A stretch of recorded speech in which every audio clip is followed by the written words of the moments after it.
helps that they won tonight, is it? Before we get on to the future, we had an eye on that game as well. What came through was quite a lot of warmth, like warmth from Ruud van Nistelrooy to the players, warmth from the players to the fans at the end, doing a little lap. Yeah, he spoke about it in his pre-match interview when we listened to him. He spoke about good feelings, good energy. He wanted to connect with the fans, and you can see he's followed through with that, as in getting the result and clearly having some fantastic goals for the fans at Old Trafford to enjoy this evening. But yeah, whatever's happened, in the last 3 days from at the training ground must have been quite difficult to deal with in terms of the change and the chopping and changing and how to structure a training session to get the players prepared for the game. And whatever he's done in the last 24, 48 hours has clearly had a really good effect on the team with that performance tonight. Can we read too much into body? Well, that's why I don't know. No, Can we? Look at the Leicester team. We left out a lot of players, didn't he? He wasn't really there. I think we'll learn more probably on Sunday. They've got a good game against Chelsea. I think that game now becomes a lot more difficult for Enzo Maresca and Chelsea with him as manager than what it would be with Erik ten Hag, because some of those performances this year were diabolical. But it is still it's still the same players.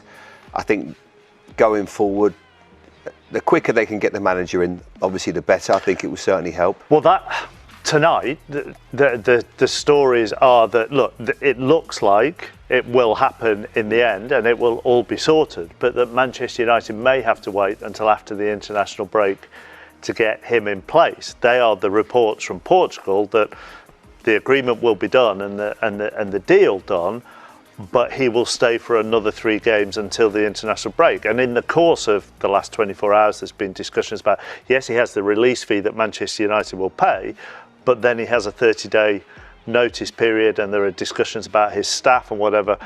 Does that strike you as odd that if Sporting have gone, you can have him, but you need to wait till the international break, that United may go, yeah, that's fine? Well, I find it strange to wonder why Manchester United wouldn't just get him now. If they want him now, I don't understand why they can't get him now. But it's a tricky one, isn't it? Yeah, well, it's odd. The word. It's odd. Yeah, absolutely. It just doesn't make a lot of sense. But the truth is, I think that they've got a manager now, and there will be a better feeling. You could see it today with him in charge. I don't think there was a lot of joy when you watched Manchester United, not just from the fans. There was not a great deal of connection or love between the players and the manager. So they will look a better outfit, whoever's in charge now.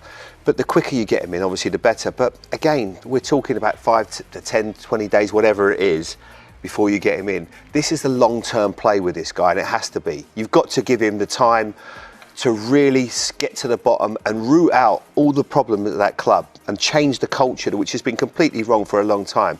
It's too good a club to have some of the results and the performances that we've seen over this last, since Alex Ferguson went, really. This has to change. So he has to be given a lot of time. So whether he comes in 10 days is irrelevant. But don't get me wrong, you used the words odd. I couldn't agree more. But it would mean that Van Nistelrooy is in